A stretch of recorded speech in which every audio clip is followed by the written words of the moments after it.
আচ্ছা, এরপরে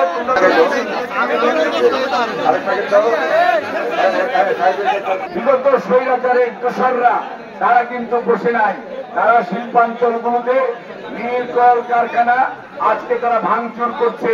এই ভারতের সমস্ত গেট হাসিনার ষড়যন্ত্র করে সমস্ত গেট খুলে দিয়ে আজকে আমাদের বাংলাদেশে বিশেষ করে লক্ষ্মীপুর, ফেনী এবং নোয়াখালী আজকে মানুষ গলা পর্যন্ত এখনো পানি রয়েছে।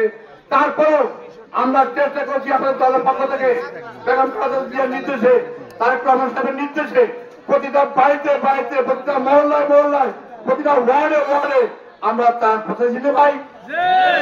ইনশাআল্লাহ ইনশাআল্লাহ ততদিন পর্যন্ত পানি থাকবে, ততদিন পর্যন্ত পানি থাকবে, ততদিন পর্যন্ত বিএনপি আপনাদের পাশে রয়েছে। আমাদের প্রধান অতিথি একজন ডাক্তার বিশেষজ্ঞ, তিনি তার বক্তব্যে আমাদেরকে একটা পরামর্শ দিবেন। সে অনুযায়ী দ্বিতীয় স্তরে কিভাবে এই রোগবালাই নিবারণের লক্ষ্যে আমরা আপনাদের পাশে দাঁড়াতে পারি সেই পদক্ষেপগুলো আমরা গ্রহণ করব। তাছাড়া তৃতীয় স্তরে আমাদের এই এলাকায় হয়তো আমরা সবাইকে পারবো না, আমাদের দলের পক্ষ থেকে ঘর মেরামতের জন্য আমরা চেষ্টা করব কিছুটা আর্থিক হোক এবং ঋণের মাধ্যমে হোক। আমরা খুব উল্লেখযোগ্য এক ওয়ার্ডে হয়তো বা 5-7 জন 10 জন, বেশি আমরা পারবো না। এইভাবে যদি প্রত্যেক ওয়ার্ডে আমরা 10 জনকে করে দিই তাহলে তাও আমাদের প্রায় 50-60 লক্ষ টাকার এখানে যোগান দিতে হবে। সেই পরিকল্পনা এবং উদ্যোগ আমরা গ্রহণ করেছি। আপনারা তো গণনাট্য, আপনারা বানবাসী মানুষ, সবই ঠিক আছে, কিন্তু অন্যদিকে এই বিগত স্বৈরাচারের দোসররা তারা কিন্তু বসে নাই, তারা শিল্পাঞ্চলগুলোতে নীল কল কারখানা আজকে তারা ভাঙচুর করছে।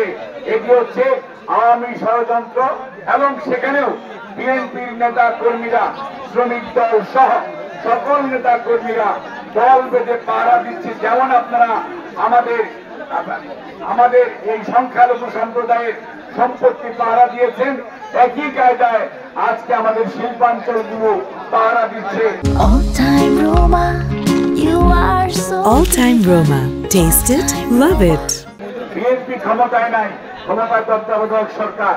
তত্ত্বাবধায়ক সরকারকে আমরা বলবো, আপনারা এই বানবাসী মানুষের পুনর্বাসনের জন্য যথাযথ ব্যবস্থা গ্রহণ করেন এবং সেই সাথে বিএনপি তার সাধ্যমতো তার নেতা কর্মীদেরকে নিয়ে আপনাদের পাশে দাঁড়াবে। আপনার একটা আত্মীয় যদি কোনো অসুবিধায় পড়ে আপনারা তার কাছে জানলেন, আত্মীয় পাশে অবশ্যই দাঁড়ান।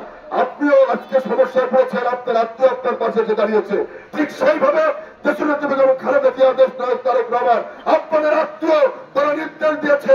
আমরা আপনাদের তাদের পক্ষ থেকে আপনাদের কাছে এসেছি, তাদের পক্ষ থেকে যে সামান্য উপহারটুকু নিয়ে এসেছি, আপনারা যদি সাদরে গ্রহণ করেন, প্রিয় নেত্রী ধন্য হবেন, প্রিয় নেতা ধন্য হবেন। বিএনপির পক্ষে, আমাদের পক্ষে লক্ষ লক্ষ লোক এই এলাকার পাশে দাঁড়ানো একদম ভাবে সম্ভব হচ্ছিল না।